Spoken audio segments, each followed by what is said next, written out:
সম্মান চতুর্থ বর্ষের শিক্ষার্থীদের স্বাগত জানাচ্ছি অনলাইন বাংলা ক্লাসে। আমি মোহাম্মদ ওয়াসিম মিয়া, প্রভাষক, বাংলা বিভাগ, গাইবান্ধা সরকারি কলেজ, গাইবান্ধা। প্রিয় শিক্ষার্থীরা, তোমরা ইতিমধ্যে দেখেছ আমাদের কলেজ কর্তৃপক্ষ তথা সুযোগ্য অধ্যক্ষ মহোদয়ের সুদক্ষ পরিচালনায় আমাদের কলেজ অনলাইন ক্লাস কার্যক্রম পরিচালনা করে আসছে। তারই ধারাবাহিকতায় আমি আজকে বাংলা ক্লাস নেব। বাংলা ছোট গল্প 2, মানিক বন্দ্যোপাধ্যায়ের ছোট গল্প, প্রাগৈতিহাসিক গল্পগ্রন্থের প্রাগৈতিহাসিক শিরোনামে যে গল্পটি রয়েছে সেটি আমি পুরো ক্লাসটি বর্ণনাত্মক ভঙ্গিতেই তথা বর্ণনা করেই নেব। পুরো গল্পটি আমি পড়ব না, কিন্তু বিশেষ গুরুত্বপূর্ণ যে জায়গাগুলো রয়েছে সেই জায়গাগুলো আমি আলোচনা করব। মানিক বন্দ্যোপাধ্যায় 1908 সালে সাঁওতাল পরগনা জেলার দুমকা শহরে জন্মগ্রহণ করেন। তার পিতার নাম হরিহর বন্দ্যোপাধ্যায়, তার মাতার নাম নীরদা সুন্দরী দেবী। মানিক বন্দ্যোপাধ্যায়ের পৈতৃক নিবাস ছিল ঢাকার অদূরেই, তৎকালীন বিক্রমপুরে, বর্তমানে মুন্সিগঞ্জে। মানিক বন্দ্যোপাধ্যায়ের ডাক নাম প্রবোধ কুমার বন্দ্যোপাধ্যায়, যদিও তার কুষ্ঠিতে তথা জন্মপঞ্জিকায় তার নাম অধরচন্দ্র বন্দ্যোপাধ্যায়। তিনি বাংলা সাহিত্যের অন্যতম শক্তিশালী প্রবাদ পুরুষ কথা সাহিত্যিক। তিনি ছোটবেলা থেকে অনেক মেধাবী ছিলেন, যদিও গতানুগতিক পাঠ্য বইয়ের বাইরে তার পড়াশোনার আগ্রহ ছিল ব্যাপক। তিনি পাশ্চাত্য শিল্প সাহিত্যের সাথে সেই ছোটবেলা থেকেই পরিচিত ছিলেন।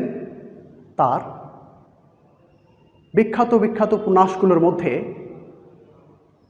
জননী, পদ্মা নদীর মাঝি, দিবারাত্রির কাব্য, পুতুল নাচের ইতিকথা, শহরতলী, তার গল্পগ্রন্থগুলোর মধ্যে প্রাগৈতিহাসিক, আজকাল পরশুর গল্প ইত্যাদি।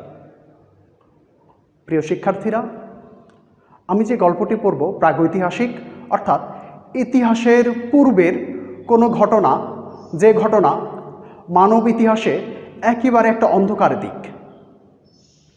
এই প্রাগৈতিহাসিক গল্পের যে নায়ক ভিখু, এটা সাধারণ কোনো মানুষ নয়, খুবই বিভৎস কুৎসিত মানসিকতার। তিনি জগতের সব কিছু পেতে চান। তিনি জগতের যে সাধারণ নিয়ম আছে, যে ইতিহাস আছে, সভ্যতা আছে, নীতি নৈতিকতা, মূল্যবোধ আছে, সেগুলোর বাইরে অন্ধকার জগতে তার যাত্রা। এই গল্পে ভিখু একজন দুর্ধর্ষ ডাকাত। আমরা গল্পের শুরুতে দেখব বৈকুণ্ঠ সাহার নামে একজন ব্যবসায়ী তার গদিতে সে আক্রমণ করে, ডাকাতি করে, এবং তার যে বাহিনী, সে বাহিনী পুরো বাহিনী ধরা পড়ে ডাকাতি করতে গিয়ে। কিন্তু ভিখু কৌশলে পালিয়ে যায়, কিন্তু তার শরীরে বর্ষার আঘাত লাগে। প্রায় 12-13 ক্রোশ দূরে এক জেলের ডিঙ্গা চুরি করে সে এক মহকুমা শহরে আশ্রয় নেয়। সেখানে পেল্লাদ নামে এক ব্যক্তির কাছে আশ্রয় প্রার্থনা করে। পেল্লাদ বিপদে পড়ে যায়। এরকম একজন ডাকাতকে যদি আশ্রয় দেয়, তাহলে আশেপাশের মানুষ কি বলবে? অনেক চিন্তা করে তাকে বনের মধ্যে একটা জায়গা করে দেয়া হয়। সে সেখানেই থাকে। তাকে খাবার হিসেবে কিছু চিরা গুড় দেয়া হয়। সেখানেই প্রায় কয়েকদিন, 3-4 দিন সে মৃত্যুর সঙ্গে পাঞ্জা লড়ে প্রকৃতির বিরুদ্ধে তার সংগ্রাম চালিয়ে সে তার অস্তিত্বকে টিকিয়ে রাখে। সেই বনের মধ্যে রয়েছে হিংস্র পশু পাখি, বাঘ, সিংহ, সাপ। 3-4 দিন পরে পেল্লাদ তাকে সেই গহীন বন থেকে এনে বাড়িতে আশ্রয় দেয়। সে কোনো রকম ঔষধপথ্য ছাড়াই সুস্থ হতে থাকে। একদিন পেল্লাদ বাড়িতে না থাকায় সেই ভিখু, যে পেল্লাদ তাকে আশ্রয় দিয়েছে, তার স্ত্রীর দিকেই তার লোলুপ দৃষ্টি পড়ে। পেল্লাদ সেটা জানতে পেরে তাকে বেধড়ক পিটুনি দেয়। সে পালিয়ে গিয়ে অন্য এক জেলা শহরে আশ্রয় নেয়। এখান থেকেই ডাকাত থেকে ভিখু হয়ে যায় ভিক্ষুক। এই ভিক্ষুক হচ্ছে খুবই দুর্ধর্ষ ভিক্ষুক। সে মানুষের কাছে ভিক্ষা চায়। কেউ যদি 1 পয়সা তাকে দেয়, আমি তার চরিত্র বলার জন্য বলি, তাহলে তাকে বলে, বাবু কেন আমাকে 1 পয়সা দিলেন, 2 পয়সা দেন। সেই ব্যক্তি যদি রাগ করে তাহলে সেও তাকে 2-4 কথা শুনিয়ে দেয়। তার মানসিকতা খুবই উগ্র, সে খুবই নিষ্ঠুর, খুবই নির্দয়, অকৃতজ্ঞ। এই ভিক্ষাবৃত্তি করতে করতে এক মাঝির বাড়িতে তার আশ্রয় হয়। তার পাশেই পাঁচি নামে অন্য একজন ভিখারিনী ভিক্ষা করে, তার দিকেও তার দৃষ্টি যায়। যেহেতু সে শারীরিকভাবে অনেক বেশি অস্তিত্ববান হয়েছে, এজন্যে সেই ভিখারিনীকে পাওয়ার জন্যে সে উঠে পড়ে লেগে যায়। যদিও সেই ভিখারিনীর সঙ্গে যুক্ত ছিল বশির নামে আর এক ভিক্ষুক। সেই ভিক্ষুককে শেষ পর্যন্ত সে শ্বাসরোধ করে হত্যা করে সেই পাঁচিকে নিয়ে এসে এক প্রাক ঐতিহাসিক যুগে প্রবেশ করে, এক অন্ধকার জগতে প্রবেশ করে। গল্পের মূল কথা এটাই। এখানে ভিখু চরিত্র বাংলা সাহিত্যের খুবই শক্তিশালী একটি চরিত্র। আমরা জেনেছি মানিক বন্দ্যোপাধ্যায় একজন মার্ক্সবাদী লেখক। তিনি তার বেশিরভাগ রচনায় সমাজের একেবারে অন্তজ নিম্ন শ্রেণীর মানুষের জীবন জীবিকা, তাদের কষ্ট দুঃখের ইতিকথা তার রচনাগুলোতে এনেছেন। আমরা পদ্মা নদীর মাঝির কথা জানি। এই ভিখু চরিত্র বাংলা সাহিত্যের খুবই শক্তিশালী চরিত্র, যে গতানুগতিক যে নীতি মূল্যবোধের যে জায়গা আছে সেখান থেকে খুবই নিম্ন শ্রেণীর দুর্ধর্ষ হওয়ার পরেও তার মধ্যে বিন্দুমাত্র মানবিকতার ছোঁয়া নেই। সে সব কিছু পেতে চায়, জগতের যা কিছু আছে, যত সম্পদ, যত নারী, সব কিছু সে পেতে চায়। এখানে মানিক বন্দ্যোপাধ্যায় একজন বিকৃত, লিবিডিও তাড়না আক্রান্ত, যৌন বিকৃতি সম্পূর্ণ একজন মানুষের, একজন ভিক্ষুক ডাকাতের চরিত্রকে অঙ্কন করেছেন। তিনি দেখিয়েছেন সেই একজন মানুষের ব্যক্তিচিন্তা, তিনি যে এলিট ক্লাসের হবেন তা না। এই সব কিছু পেতে চাওয়া আত্মকেন্দ্রিক স্বার্থপরতার যে জগৎ, সেই জগতের একজন নিম্ন শ্রেণীর প্রতিনিধি হচ্ছেন এই ভিখু। আমরা এই গল্পের কতগুলো গুরুত্বপূর্ণ জায়গা একটু আমরা দেখে নেব। যেমন সেই প্রথমে সে আক্রান্ত হয়ে, বর্ষা দ্বারা আক্রান্ত হয়ে যে বনে আশ্রয় নিয়েছে, সেখানে তো কোনো মানুষ থাকার কথা না, খুবই নিবিড়, গহীন, ঘন অরণ্য। সেই অরণ্যের মধ্যে, বনের মধ্যে ভিখু প্রকৃতির প্রতিকূলতার বিরুদ্ধে সংগ্রাম করে বেঁচে গিয়েছেন। এখানে লেখক বলেছেন ভিখু সম্বন্ধে, মরিবে না, সে কিছুতেই মরিবে না। বনের পশু যে অবস্থায় বাঁচে, সেই অবস্থায় মানুষ সে বাঁচিবেই। তার মানে এমন একটা সমস্যা সংকুল গভীর অরণ্য, সেখানে মানুষ বাঁচার কথা না, সেখানে পশু পাখি অনেক ভয়ে থাকে। সেই প্রতিকূল অবস্থার মধ্যে ভিখু তার ইচ্ছাশক্তি, তার দৃঢ়তার কারণে বেঁচে উঠেছে। তারপর আরেক জায়গায় লেখক বলেছেন, তার দ্বিতীয় জীবন যখন শুরু হয় ডাকাত থেকে ভিক্ষুক, লেখক বলেছেন কয়েকদিনের ভেতরেই সে পৃথিবীর বহু পুরাতন ব্যবসাটির এই প্রকাশ্যতম বিভাগের আইন কানুন সব শিখিয়া ফেলে।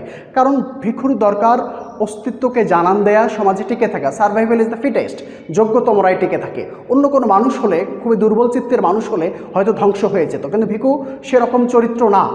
সে সেই ব্যবসাটি আয়ত্ত করে ফেলেছে, কিভাবে ভিক্ষা করতে হয়, কিভাবে মানুষকে পটিয়ে পয়সা ভিক্ষা মাগতে হয়, তিনি সেটা জেনেছেন।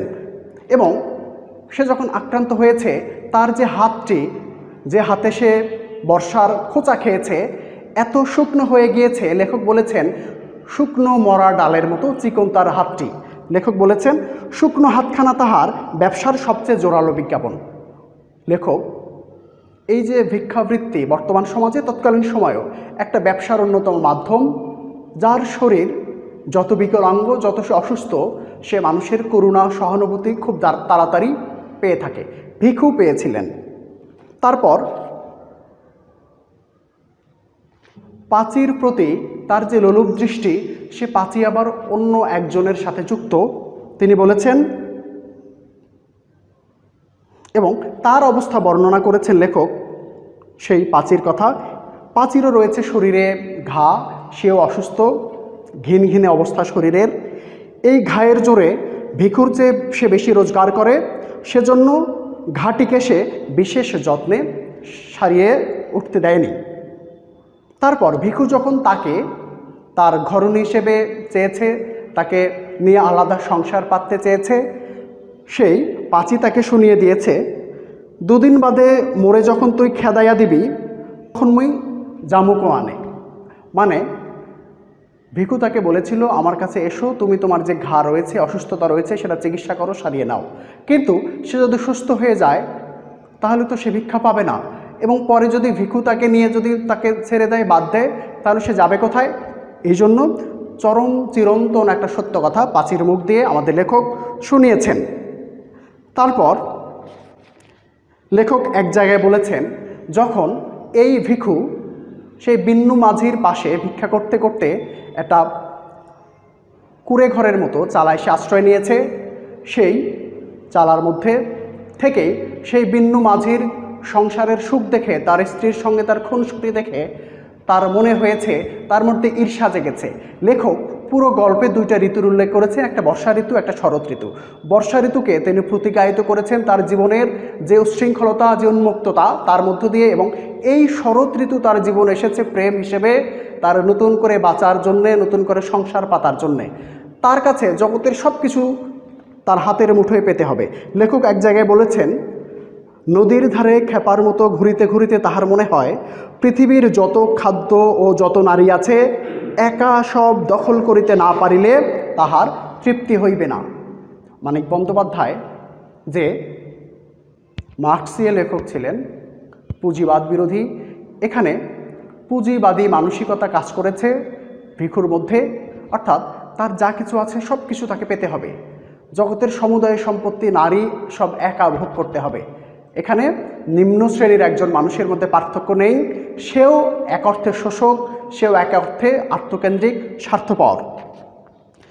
লেখক একদম গল্পের শেষ যে কয়েকটি বাক্য, সেই বাক্যে পুরো গল্পের মূল কথা বলে দিয়েছেন।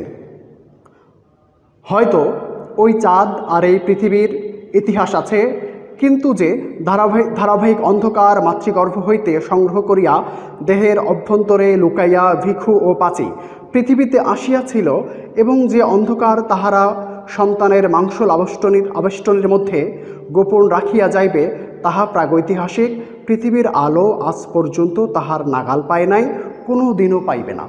অর্থাৎ ভিখু এবং পাঁচির সেই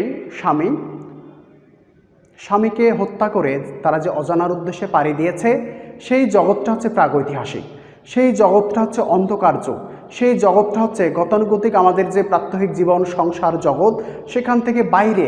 সেখানে কোনো সুস্থ মানুষ থাকতে পারে না, সেখানে কোনো বিবেকবান মনুষ্যত্বধারী কোনো মানুষ থাকতে পারে না। এরকম নির্দয়, নিষ্ঠুর, অকৃতজ্ঞ, দুর্ধর্ষ ভিখুরায় থাকতে পারে। সেই জন্য তারা সেই অজানার উদ্দেশ্যে পাড়ি দিয়েছে। প্রাগৈতিহাসিক গল্পের মূল ভাব আসলে এখানেই। কাজেই বন্ধুরা, তোমরা আশা করি গল্পটি শুনেছ। আমরা পরের দিন, পরের ক্লাসে হয়তো অন্য কোনো টপিক নিয়ে কথা বলবো। সে পর্যন্ত সবাই ভালো থাকবে। করোনার এই সময়ে সবাই ঘরের মধ্যে থাকবে, নিজে সুস্থ থাকবে, অন্যকে সুস্থ রাখবে। ধন্যবাদ সবাইকে।